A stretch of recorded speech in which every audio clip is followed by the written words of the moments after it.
가운데 시온 선교교회 설립 예배에 와서 예배드리게 된 것을 참으로 뜻깊고 감격스럽게 생각합니다. 저는 요즘 정말 새로 개척하는 목회자들을 보면 정말로 사랑과 존경이 저절로 우러납니다. 이 시대에도 개척하는 분이 있다니 이런 생각이 듭니다. 저는 35년 전에 개척을 했는데 그 시절은 좋았어요. 지금 같은 시절이 아니에요. 그냥 십자가 깃발 꽂으면 그냥 사람 모이던 시절이었습니다. 근데 지금은 깃발이 아니라 건물을 지어놔도 사람 모이기 쉽지 않습니다. 근데 그런 시대에 그래도 하나님의 은혜가 너무 지중해서 이거라도 해야 될 것 같아서 교회를 섬기시기 위해서 이렇게 사역을 하겠다고 복음을 들고 이렇게 교회 깃발을 세우시는 분들을 보면 마음 깊은 곳에서부터 이렇게 뜨거운 감동과 함께 존경의 마음이 우러나온다. 그 속에는 정말 이게 쉽지 않을 텐데 하는 연민의 마음도 담겨 있다 하는 것을 여러분들에게 꼭 말씀드리고 싶습니다. 저희 교회도 그 교회를 세우면서 헤쳐나왔던 어려웠던 시절이 있습니다. 이걸 신학적인 용어로 초창기라고 부릅니다. 초창기, 풀처럼 새롭게 돋아나는 기간이라는 뜻입니다. 초창기라고 부르는데 이 초창기의 의미가 뭐냐면 물질이 부족한 특징이 있습니다. 또 사람이 부족한 특징이 있습니다. 그리고 뭔가 뒷받침이 부족한 시절이 있습니다. 이걸 초창기라고 합니다. 그런데 이제 물질이 채워지고 사람이 채워지면 조금 이렇게 굴러가기 시작하면 초창기 벗어나는 겁니다. 네, 그런 초창기 시절에 그 아름다운 추억을 안고 잘 하실 수 있기를 바랍니다. 그런데 목회자의 눈빛이 가장 푸르렀을 때가, 가장 맑았을 때가 초창기입니다. 근데 교회 잘 되면 그 눈동자에 맑은 거 사라집니다. 맑은 거 사라져요. 그러니까 나는 그 교회가 잘 되는 분들한테 아침에 거울 한 5분 정도는 좀 눈동자를 보라고 말하고 싶습니다. 이거 흐려집니다. 일정 때문에 흐려지고 여러 가지 사안 때문에 흐려집니다. 그러니까 오롯이 주님께 이렇게 집중할 수 있을 때 눈이 맑아집니다. 그러니까 사방이 맑아지니까 하늘밖에 우러러 볼 데가 없거든요. 근데 뭔가 기댈 때 있고, 뭔가 손잡을 때 있고, 뭔가 속 터놓을 때 있으면 눈 맑아지지 않습니다. 이건 정말 신비해요. 그러니까 여러분들이 이 초창기의 맑음을 얼마나 오래 유지하느냐, 이게 관건입니다. 이거 쉽지 않아요. 이 교회는 굴러갈 것 같아요. 근데 나는 맑음이 이루어질까봐 걱정하고 있어요. 여러분들이 이 당부를 소중히 생각하실 수 있기를 바랍니다. 오늘의 본문 참 제가 약간은 다듬었지만 이렇게 번역한 거 여러 군데 있습니다. 다시 한번 읽어보도록 하겠습니다. 시편 50편 2절 말씀, 더할 나위 없이 아름다운 시온에서 하나님의 빛이 비추셨도다. 오늘 설교 제목이 시온의 영광을 어떻게 읽어야 하나입니다. 오늘 시온이 나오잖아요. 하나님의 빛을 다른 말로 영광이라고 합니다. 그러니까 여러분들이 그 영광이라는 말을 이렇게 함부로 쓰는데 안타까워요.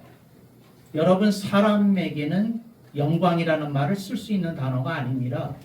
근데 우리나라 말에 그 말이 있어요. 한번 따라해 보겠습니다. 하나님께는 영광을 돌리고 사람께는 광영을 돌린다.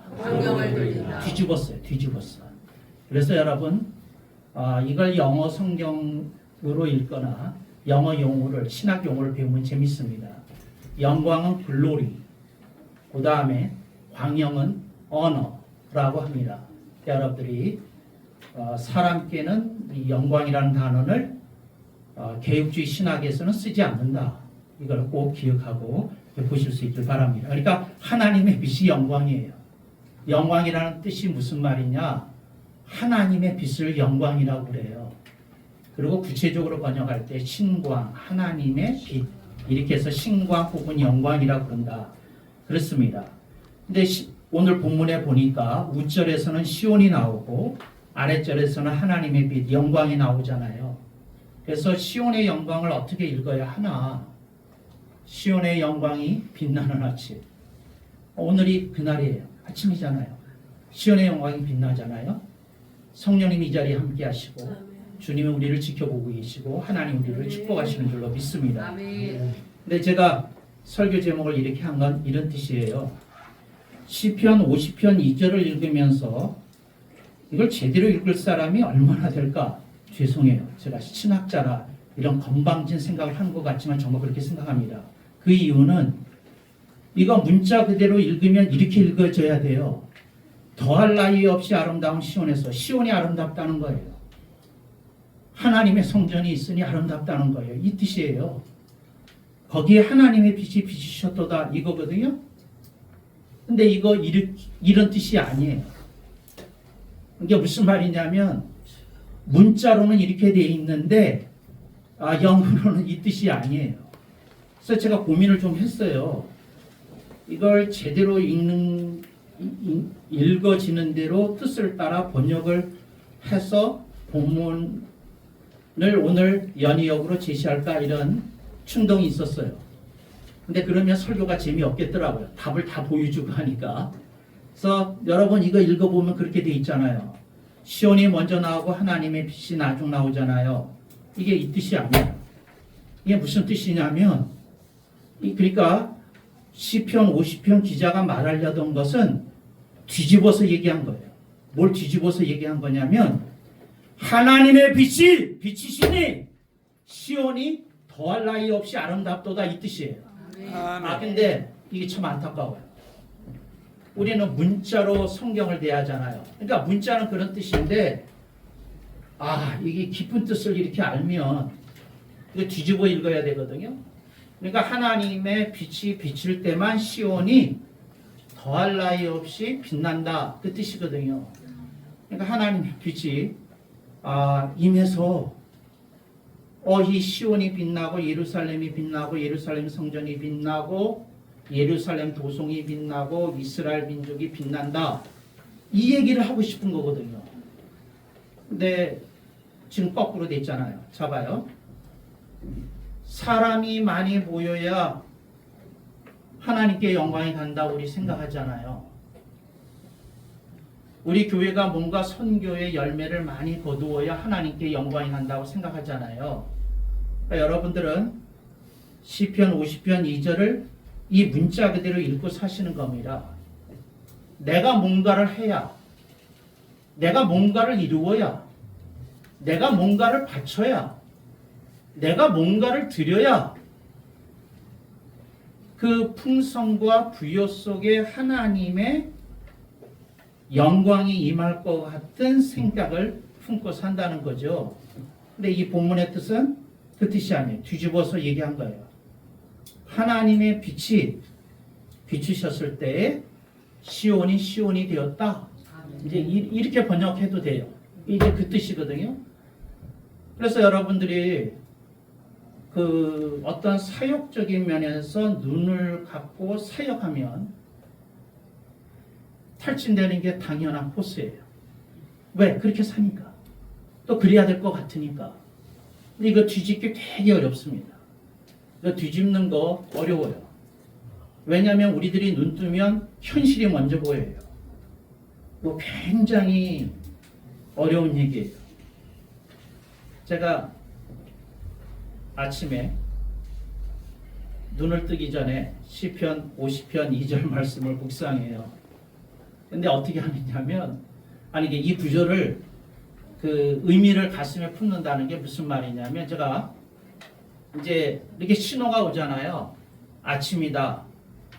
새벽이다. 일어나야 된다. 이 신호가 오잖아요. 몸이 알잖아요. 규칙적으로 살면. 근데 그때 제가 이러는 거죠. 현실을 먼저 보지 않게 하옵소서, 주님을 먼저 보게 하옵소서. 그러고 눈 떠요. 그러고 눈 뜬다고.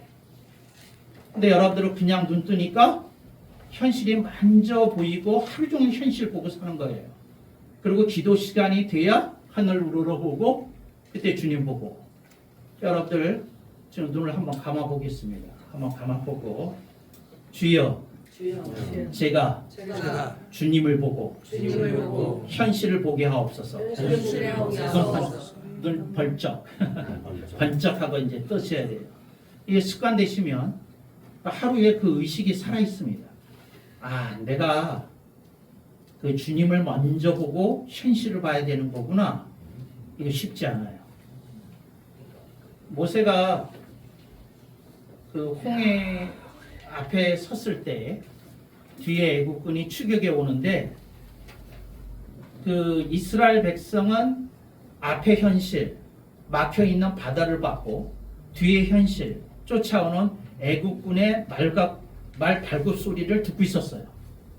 천지를 뒤흔드는 그 병거의 소리를 듣고 있었거든요. 근데 모세만 하늘을 보고 있었던 거예요. 평상시에 먼저 하나님을 보는 습관이 되어지면 현실보다 먼저 하나님 보입니다. 근데 그러지 않으면 여러분은 현실이 막히면 하나님 봅니다. 근데 이거 말은 쉬운데 이게 쉽지 않다. 그 얘기고요. 그 다음에 더할 나위 없이 아름다운 시온에서, 이건 결론입니다. 그 다음에 그러니까 이건 후라고요. 후. 선이 있었는데 하나님의 빛이 비추셨도다. 하나님의 빛이 비추셨다는 말이 무슨 말이냐면 이런 거예요. 여러분 해석이 다를 수 있어요. 제 해석하고. 하나님의 빛이 비추면은요, 예수님만으로 충분해요. 근데 아니 그렇게 쉽게 얘기하지 마. 뭐냐면 그 하나님의 빛이 충만하지 않으면 현실과 문제가 해결돼야 충분해. 이게 쉽지 않은 거예요. 그러니까 여러분이 아멘 하려면 문제, 고통 속에 있을 때 예수님만으로 충만하다는 소리가 나와야 돼. 그거 쉽지 않아. 내가 경험해 봤어요. 쉽지 않더라니까. 그러니까 진짜 예수님만으로 충분하다는 건 그 사람이 사는 걸 보면 알 수 있어요. 그러니까 현실을 밟고 사는 사람이 있고 현실에 끌려다니는 사람이 있다고요. 그러니까 여러분이 감히 예수님으로 충분하다고 말하려면 현실을 밟아야 돼요. 현실을 밟고 살아야 되는 거거든요. 근데 그게 뭐냐면 하나님의 빛이 오면 돼요. 근데 하나님의 빛이 오지 않으면 어떤 일이 벌어지는지 알려드릴게요. 세상의 빛이 와. 근데 세상의 빛이 오면 어떤 일이 벌어지냐면 남들 하는 거 다 하고 싶다고. 목회자들이 지금 많이 오염됐어요. 남들 하는 거 다 하고 싶어요. 그러니까 그 인스타그램을 목회자들이 왜 하는지 모르겠는데 거기 보면 사진이 증명해. 남들 하는 거 다 하고 산다고. 그거 안 해야 되거든. 그거 안 해야 되거든. 목회자는 안 하는 게 많아야 되거든. 아멘이 없을 줄 알았어 내가. 정말이에요. 안 하고 사는 게 많아야 된다고. 안 하고 사는 게. 근데 하여튼 그 쉽지 않아. 그러니까 예수님으로 충만하다 그러면 첫째는 현실을 밟아야 되고 세상의 마차에 끌려다니지 않아야 돼. 그러니까 여러분이 나한테 예수님만으로 충분하다고 얘기하려고 그러면 난 이렇게 물어볼게요. 언제적 얘기야? 20년 전 얘기야? 30년 전 얘기야? 과거의 광형에 취하지 말아요. 누가 누굴 속일 수 있어요? 지금이 어떻게 사는지 뭐 하는지 그렇잖아요. 그러니까 목회자들도 자랑하는 내용이 다 그거 아니에요. 남들 하는 건 나 했다 그 얘기 아니냐고. 남들 하는 거 못해도 빛나고 뭐하고 그런 걸 보여줘야 되거든요. 근데 그게 쉽지 않은 세상이 됐다니까. 이게 목회자의 표준이 돼야 되는데 표준이 안 된 그런 시대 속에서 살았어요. 시온의 영광을 어떻게 읽어야 하느냐? 하나님의 빛이 먼저 와야 더할 나위 없이 아름다운 시온이 드러난다. 이렇게 읽어야 된다는 뜻이에요. 이렇게 읽어야. 근데 하나님의 빛이 오면 어떻게 되느냐? 예수님만으로 충분하다. 근데 예수님만으로 충분한 사람에게는 두 가지 특징이 있는데, 하나, 현실과 문제를 짓밟아 버리고 산다는 거죠. 거기에 굴복하지 않는다는 거죠. 두 번째, 세상의 맛을 찾아다니면서 그따위로 살지 않는다는 거죠. 다르게 산다는 거죠. 그러니까 목회자들이 제일 먼저 하는 일이 뭐냐면, 교회가 부흥이 되면 그동안 못했던 거 해요. 쳐바꿔야지. 그동안 못했던 거 해야 돼요. 강사로 뛰어야지. 그동안 못했던 거 해야지. 뭐 해요? 해외로 자주 나가야지. 이거 어떻게 하면 좋냐고요. 내가 미국에서 골프 핸디 9을 쳤어요. 근데 한국 와서 끊었어. 성령님 제일 먼저 그 얘기 하시더라고. 목회자는 안 하는 게 있어야 된다. 골프 끊었어요. 근데 골프 끊기가 얼마나 힘든지 그 골프에 중독된 사람은 알아. 손이 떨리더랍니다. 손이. 그 감각을 기억하고 있어. 감각을 기억하고 있어. 허리가 돌아갈 때 그 쾌감을 기억하고 있어. 근데 하여튼, 근데 그거 한동안 씨름했어. 그러다가 이제 극복이 됐는데, 이제 중요한 건 저는 여러분한테 이 얘기를 하려는 거예요. 뭘 얘기하려는 거냐면, 어떻게 사셔요? 제대로 살아야지. 제대로. 그럼 어떻게 살아야 돼요? 하나님의 빛으로 살아야 된다고요. 하나님의 빛으로. 하나님의 빛으로 살면 어떻게 된다고요? 현실을 밟아야 돼. 밟아야 돼. 그게 현실을 밟은다니까 이해가 안 되잖아요. 그게 베드로에게 갈릴리 바다에서 일어났던 일이에요. 예수님이 갈릴리 바다 위로 걸어오시는데 믿음이 작동이 되니까 바다라는 현실을 밟을 수 있겠다고 생각이 들었다는 거죠. 밟았어요. 근데 현실이 크게 보이니까 바닷속으로 빠져들어갔어. 이게 우리의 모습이에요. 현실을 밟아야 돼요. 주님을 보고. 그 다음에 세상에 끌려다니지 않아야 돼요. 제자들은 한동안 방황했지만 주님 다시 부활하신 거 확인한 후로 세상 끊었어요. 세상에 대한 방향이 아니라 하늘 방향으로 인생을 걸고 순교할 때까지 순종했어요. 근데 중요한 건 우리들이 좀 그렇게 살아야 되지 않느냐, 이런 거예요. 마지막 얘기하고 마칠게요. 어떤 목회자가 저의 이 설교를 들은 건 아니에요. 근데 이런 어떤 맥락의 설교를 듣고 코멘트를 남겼어요.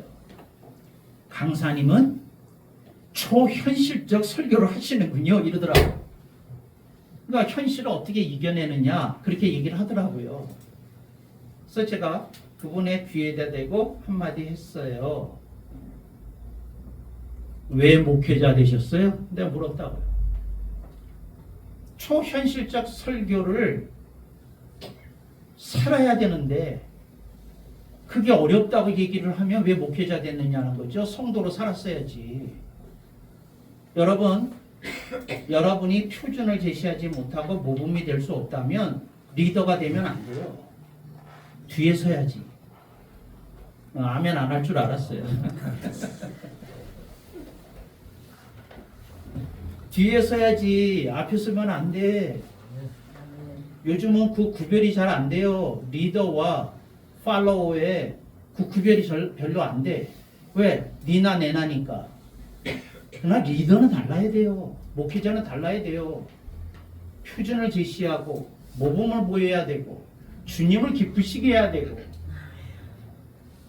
그렇게 사는 시온 선교교회 되기를 주님의 이름으로 축복합니다. 아멘.